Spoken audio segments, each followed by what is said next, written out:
पूर्ववक्ता कमरेडरले असाध्यै सशक्त ढङ्गले जुन यहाँ चाहिँ विषय तपाईहरुको बीचमा राखिसक्नु भएको छ। समय पनि निकै छोटो भइसकेको छ, अर्थात् समयले निकै नेटो काटिसकेको हुनाले मैले तपाईहरुको बीचमा धेरै लामो विषय राख्नतिर म गइरहेको छैन। सर्वप्रथम त जसरी यो 2074 साल अषाढ 14 गते सम्पन्न भएको स्थानीय तहको निर्वाचनमा थुलुङ दुधकोशी गाउँपालिकामा कमरेड असीम राईको नेतृत्वमा जसरी 9वटा वडामा 4वटा वडामा चाहिँ हाम्रो पार्टीको तर्फबाट वडाका अध्यक्ष लगायत सदस्य कमरेडरलाई निर्वाचित गराउनमा तपाईहरुले असाध्यै महत्त्वपूर्ण जुन भूमिका निर्वाह गर्नुभयो, आर्थिक, नैतिक, भौतिक समग्र हिसाबले, र तपाईहरुले निर्वाचित गराइसक्नु भएपछि उहाँहरुको कमरेड असीम राईको नेतृत्वको चाहिँ टिमले असाध्यै कुशलतापूर्वक जसरी देशैभरिको 753 वटा स्थानीय तहहरू मध्येको अझ अब्बल ढङ्गले आफ्नो कार्य कुशलता जो प्रदर्शन गरेर चाहिँ तपाई हाम्रो सिङ्गो सोलुखुम्बु जिल्लाको चाहिँ माओवादी पार्टीको लागि, सोलुखुम्बुवासीहरूकै लागि समेत जसरी यहाँ चाहिँ जुन एक किसिमको शिर उच्च बनाउने काम गर्नुभएको छ, यसको निम्ति उहाँहरुको यो कुशलता, उहाँहरुको यो सक्षमता, उहाँहरुको यो प्रखरता सबै कुरालाई म धन्यवाद भन्न चाहन्छु र सलाम व्यक्त गर्न चाहन्छु। र तपाई हामीलाई सबैलाई थाहा भएकै कुरा हो कि हाम्रो सोलुखुम्बु जिल्लाको सन्दर्भमा हामीले 3वटा स्थानीय तह हाम्रो पार्टीको तर्फबाट अगाडि बढ्दै गरेका उम्मेदवारहरूले, अर्थात् पार्टीको तर्फबाट अगाडि बढेका उम्मेदवारहरूले हामीले जित हासिल गर्यौं। तर 3वटै स्थानीय तहमा हामीले फेरि पनि अल्पमतको जुन सरकारबाट हामीले नेतृत्व गर्नु परेको स्थिति रह्यो। तपाई हामीलाई थाहा छ, लिखुपिकेको सन्दर्भमा पनि, थुलुङ दुधकोशीको सन्दर्भमा पनि र महाकुलुङ गाउँपालिकाको सन्दर्भमा पनि जुन हाम्रो पार्टीले 3टा स्थानीय तहमा हामीले बाजी मार्यौं, तर ती 3टै स्थानीय तहमा हामी अल्पमतमा र कांग्रेस एमाले बहुमतमा थियो। त्यस्तो अवस्थामा पनि त्यो एउटा अप्ठ्यारोको परिस्थितिको बीचबाट पनि जुन यो सरकारको नेतृत्व गरेर जुन किसिमको चाहिँ एउटा अब्बल जुन आफ्नो चाहिँ पर्फर्मेन्स दिन सफल हुनुभएको छ, यो मानेमा म उहाँलाई फेरि पनि उहाँ नेतृत्वको सम्पूर्ण टिमलाई म धन्यवाद र म बधाई व्यक्त गर्न चाहन्छु। अब मैले अर्को विषय चाहिँ एउटा मात्रै विषय राख्न चाहन्छु कि हामी दिन गन्ती गरिरहेका छौं। चुनावको मिति असाध्यै नजिक आइसकेको छ। अब लगभग 24-23 दिन मात्रै अब बाँकी छ। 24 दिनको आज एक दिन त गइ नै सक्यो, हामी 23 दिनमा जाँदैछौँ। अब यसो हुँदै गर्दा यहाँ उम्मेदवारको विशेष गरी यहाँ चाहिँ गाउँपालिकाको अध्यक्ष, गाउँपालिकाको उपाध्यक्ष र 9वटा वडाका चाहिँ अध्यक्ष लगायत वडाका सदस्यहरू को उठ्ने, यो सन्दर्भमा अघि नै तपाई कमरेडरले पनि यहाँ राखिसक्नु भएको छ कि अब सबैभन्दा ठूलो आकर्षणको विषय, सबैभन्दा ठूलो चासोको विषय पनि यो उम्मेदवार को बन्ने, को हुने, गाउँपालिका अध्यक्षमा, उपाध्यक्षमा र वडाको चाहिँ अध्यक्ष लगायत सदस्यहरूमा को आउँछ, को ल्याउँछ भनेर चाहिँ यो हिसाबको चाहिँ एक किसिमको यहाँ चाहिँ निकै ठूलो चासो, निकै ठूलो उत्साह चाहिँ एक किसिमको जागिरहेको अवस्थामा यही पेरिफेरीमा रहेर मैले थोरै विषय यहाँ राख्न चाहन्छु। स्वाभाविक रूपमा तपाई कमरेडहरू अभियानात्मक रूपमा धेरै अगाडिदेखि थुलुङ दुधकोशी गाउँपालिकामा तपाईहरु लागिराख्नु भएको छ। सबैतिर हामी लागि नै रहेका छौं, आफ्नो के भन्दा शैली र आफ्नो तरिकाबाट, र अझ विशेष गरी युनिफाइड ढंगले जुन थुलुङ दुधकोशी गाउँपालिकामा तपाईहरु लागिराख्नु भएको छ। समग्र हाम्रो पार्टीको चाहिँ पार्टी कमिटी लगायत हाम्रो पार्टीको नेतृत्वमा चाहिँ रहेको विभिन्न जनवर्गीय सङ्गठन, जातीय मोर्चा लगायत वाइसिएल,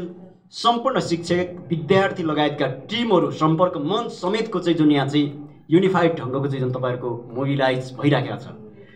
तपाईँहरूले एक ढङ्गको त्यहाँ पक्कै पनि खाका अर्थात् उम्मेदवारहरूको चाहिँ मोटामोटी एक किसिमको के त कन्सेप्ट पनि तपाईँहरूले बनाइराख्नु भएको छ। यो सन्दर्भमा म मात्रै के भन्न चाहिरहेको छु भने, जस्तै हाम्रो देश नेपालमा विशेष गरी कांग्रेस एमालेले बिगारेको जुन एक किसिमको राजनीतिक संस्कार छ, राजनीतिक एक किसिमको कन्सेप्ट छ, राजनीतिक एक किसिमको मनोदशा छ अर्थात् मनोवृत्ति छ, त्यो बिगारेको राजनीतिक एक किसिमको गलत संस्कार, त्यो मनोदशा अर्थात् मनोवृत्ति कुन रूपमा चाहिँ हुर्केर आएको छ भने, जब यहाँ उम्मेदवार बन्दै गर्दाखेरि कांग्रेसको तर्फबाट उम्मेदवार बन्ने अर्थात् एमालेको तर्फबाट बन्ने उम्मेदवारले सर्वैसर्वा आफैलाई नै ठान्ने, म भएपछि सबै हुन्छ अर्थात् मेरो ल र अर्डरमा सबै चल्नुपर्छ भन्ने त्यो के धन्दा एक किसिमको गलत संस्कार यहाँ के धन्दा हुर्काएर ल्याएको छ। हाम्रो पार्टीभित्र बिल्कुल रूपमा यो चल्दैन, यो हुन पनि हुँदैन। जो यहाँ चाहिँ उम्मेदवारका चाहिँ आकांक्षीहरूले, वडाका सदस्य लगायत अध्यक्षदेखि लिएर गाउँपालिकाका उपाध्यक्ष र अध्यक्ष समेतमा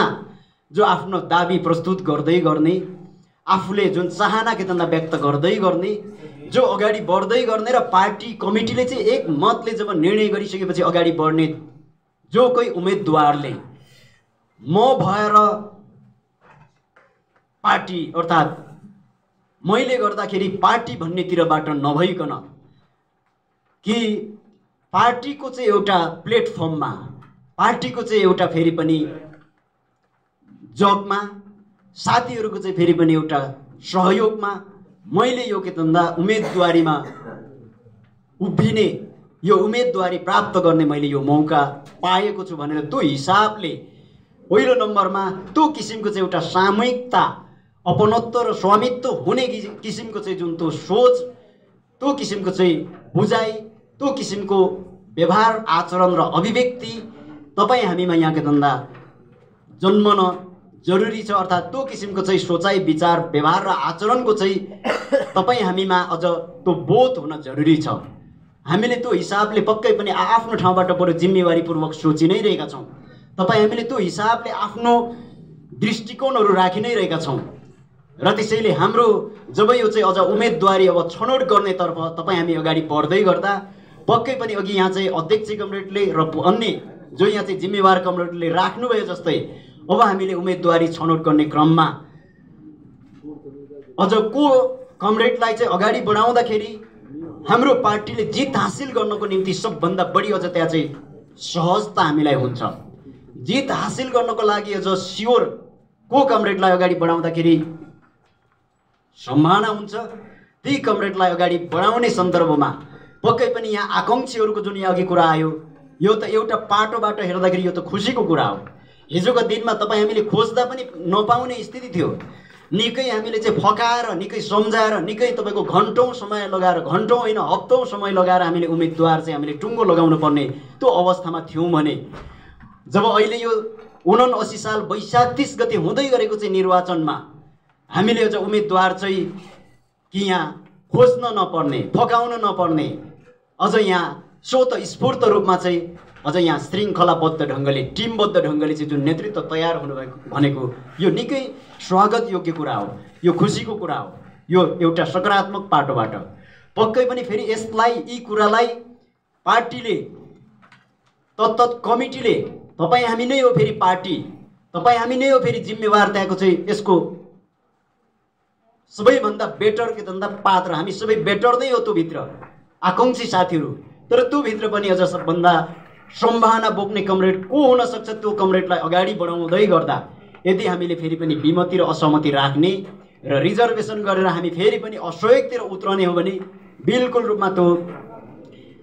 तपाईँ हामीलाई त्यो छुट हुँदैन, तपाईँ हामीले त्यो गर्दैनौँ र गर्नु हुँदैन भन्ने कुरा म तपाईँहरूको बिचमा एकदम स्पष्टसँग म तपाईँहरूलाई अनुरोध गर्न चाहन्छु। र त्यसैले अब यो उम्मेदवारको चाहिँ जुन हामी सेलेक्सन गर्नेतर्फ जाँदै गर्दा असाध्यै सौहार्दपूर्ण ढङ्गले जसलाई चाहिँ हामीमा चाहिँ एउटा आकाङ्क्षा छ, म पनि उठ्नु पर्यो भन्ने चाहना छ, तपाईँ हामीले एकदमै खुल्ला र स्पष्ट ढङ्गले आफ्नो कुरा राखौँ। हाम्रो अलिकति विशेषताका हिसाबले, नेचरका हिसाबले, हाम्रो तरिकाका हिसाबले हेर्ने हो भने आफूलाई त्यो ढङ्गको चाहिँ फेरि पनि उम्मेदवारमा उठ्नको लागि आकाङ्क्षा छ भने म उठ्दिनँ ल फलानालाई भनेर, अर्थात् अरूलाई अगाडि के धन्दा ठेलेर त्यसपछि फेरि आफू के धन्दा बढ्ने त्यो किसिमको बिल्कुल रूपमा नहोस्। किनकि यो चुनावको चाहिँ मुखमा हामी आइसकेको हुनाले हामीले यसो गर्दै गयौँ भने त्यसले बिल्कुल रूपमा तपाईँ हाम्रो जितमा यसले गतिरोध ल्याउँछ, तपाईँ हाम्रो विजयलाई यसले अवरोध पुर्याउँछ। र त्यो नपुर्याउनको निम्ति तपाईँ हामी सबैले बडो एकदमै खुल्ला र स्पष्टताका साथ हामीले छलफल गरौँ, आफ्नो के धन्दा आकाङ्क्षा, आफ्नो दाबी के धन्दा प्रस्तुत गरौँ, आफ्नो 1 to 1 वा कि हाम्रो चाहिँ टिमभित्र र त्यसैले कमिटीभित्र त्यो ढङ्गले चाहिँ छलफल गरेर